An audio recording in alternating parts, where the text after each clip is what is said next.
Secrets spilling from a child's mouth sometimes bring to light truths that a family does not want to face. In a quiet village in India, a child only 4 years old knew by heart the address of a house no one knew, the internal layout of a bank, and the code of a safe hidden behind a fireplace. This information had not been taught to him by anyone.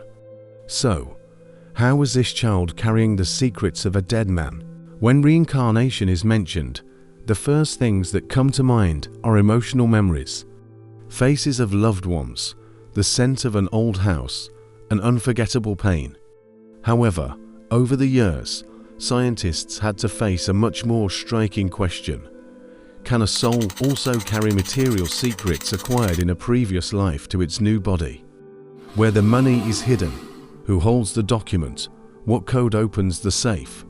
Can these also find a place in the soul's memory? If a person acquired an unfair fortune in their previous life and took this secret to the grave, have you ever wondered how the universe compensates for this imbalance? According to some researchers, the soul returns to complete the tasks it left unfinished. And sometimes, this task is the disclosure of a buried secret. The case of the banker's buried secret offers one of the most striking answers to these questions. Throughout decades of research conducted at the University of Virginia, Dr. Stevenson documented thousands of reincarnation cases. India was one of the countries where these cases were most intensely observed. Cultural openness and collective memory ensured that elders took what children told them seriously. This case we are examining also entered Stevenson's archives, an extraordinary child of an ordinary family in a small village in northern India. The child was different as soon as he started to speak. One of his first sentences was, "This is not my home." His family initially saw this as a childish whim.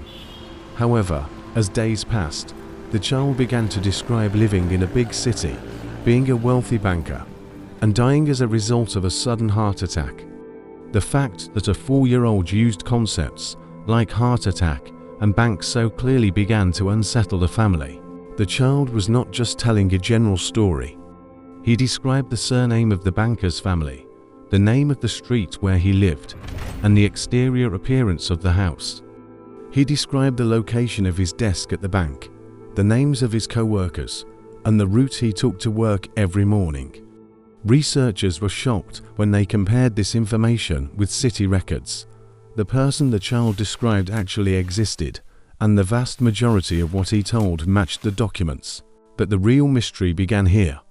The banker's family had faced a serious problem after the man's death. A large portion of the fortune the banker had accumulated throughout his life was nowhere to be found. It did not appear in bank records, it was not in the will, and it had left no trace in any account. The family pursued this money for years, but could not reach a conclusion. Until this little child stepped onto the scene, researchers brought the child together with the banker's family. In such cases, the moment of meeting is considered the most critical test. As soon as the child saw the banker's widow, he addressed her by her name and began to describe some rooms of the house where they had lived together for years. The wife's eyes filled with tears. The details the child told were of the kind that only someone who had lived in that house could know. The most dramatic moment of the meeting was when the child turned to the banker's widow and said, "I know where the money is." The family froze. The child said that there was a secret safe behind the fireplace in the living room of the house.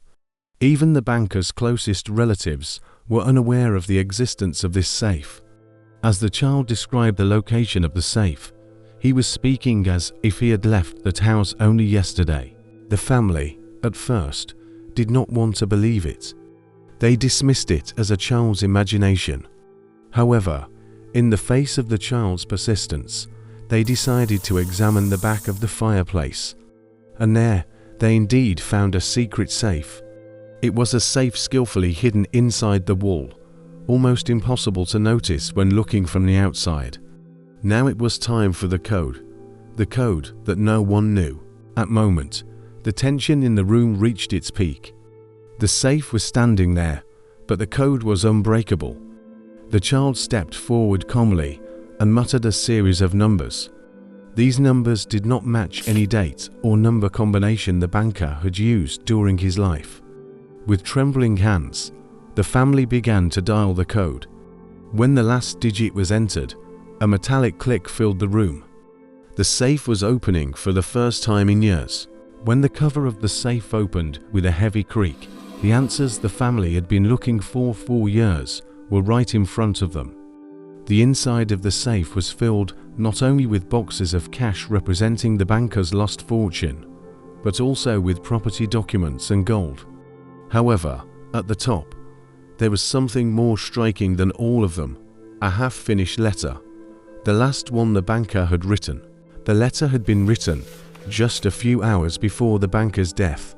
In it, he spoke of his love for his family and the purpose of this secret accumulation. But the most jarring part was the last sentence of the letter. As if he knew what was going to happen to him, the banker had written, "If I ever return one day, only I can open this door." At that moment, the family understood why the child was so confident and calm. After this discovery, the case turned into a worldwide phenomenon. Scientists, perhaps psychologists, and historians flocked to India to investigate this incident.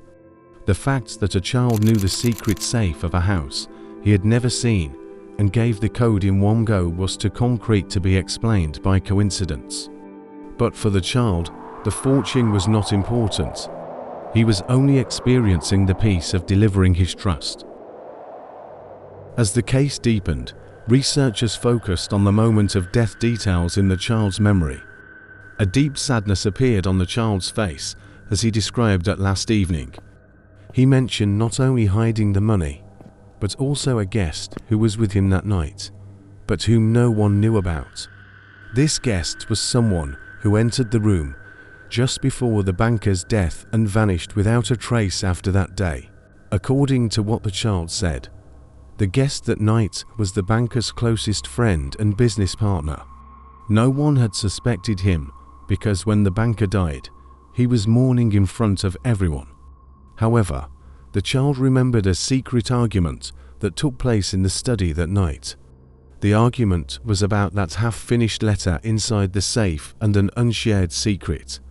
This information reawakened all suspicions about the banker, who was thought to have died of natural causes 4 years. With this new information, the file that had been closed years ago was reopened. Researchers discovered a small detail that had been overlooked in those days. When the banker died, one of the windows in the study was not locked from the inside. The child claimed that the partner not only learned the code that night, but also watched the banker fall ill and left the room instead of calling for help. A silent witness was becoming the voice of justice decades later. This confession caused widespread panic among the grandchildren of the former partner. A vast fortune had been inherited upon the banker's death, rooted in the events of that night. Following the child's clues, researchers retrieved the autopsy report from the old archives. The report officially listed heart attack, but the child spoke of a specific glass of water on the table that night. This glass, never mentioned in any official records, had the potential to change everything. The researchers began to trace the glass the child had mentioned. They reached a very old servant who had worked in the house at that time and was still alive. The woman began to tremble as she remembered that night. She confessed that immediately after the banker died, she saw the business partner wash the glass himself and put it back in the kitchen. This was the most concrete evidence of a planned murder, completely shattering the natural death scenario. Following this confession, the wheels of justice began to turn again after decades. The emerging evidence challenged not only a family's tragedy, but also the limits of the legal system. For the first time, a reincarnation case formed the basis of a murder investigation. The banker's grandchildren applied to the court, not to protect their grandfather's legacy, but to settle his unfinished account. That night, which remained in the dark, was now as clear as day. The silence in the courtroom was broken by the child's testimony. Despite his young age, the details he provided about that night changed the course of the trial.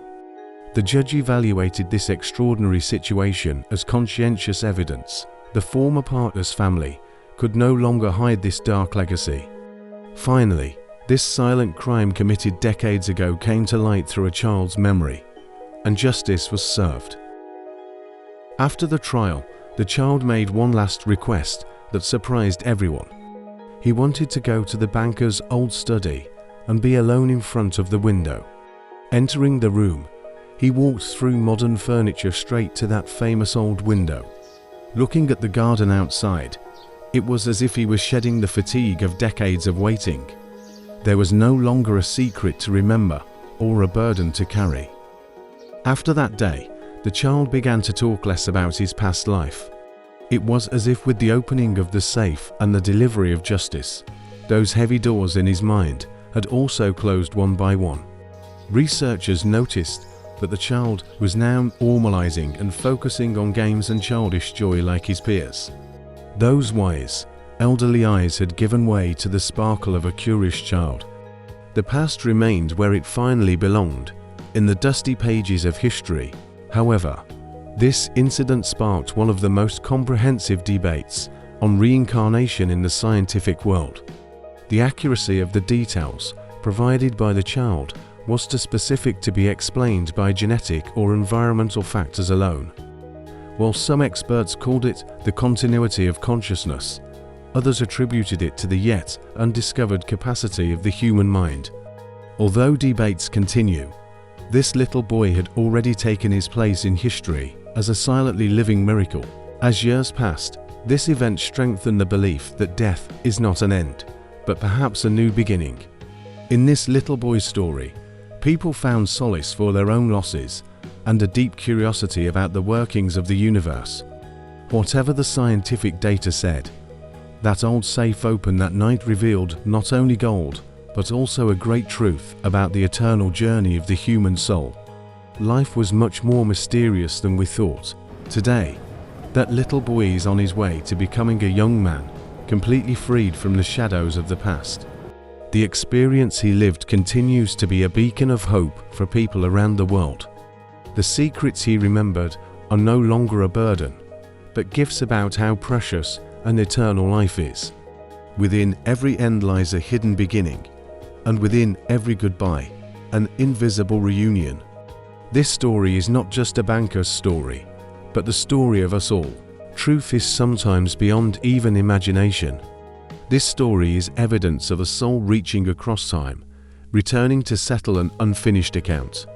Perhaps we are all the present-day heroes of old stories we don't remember.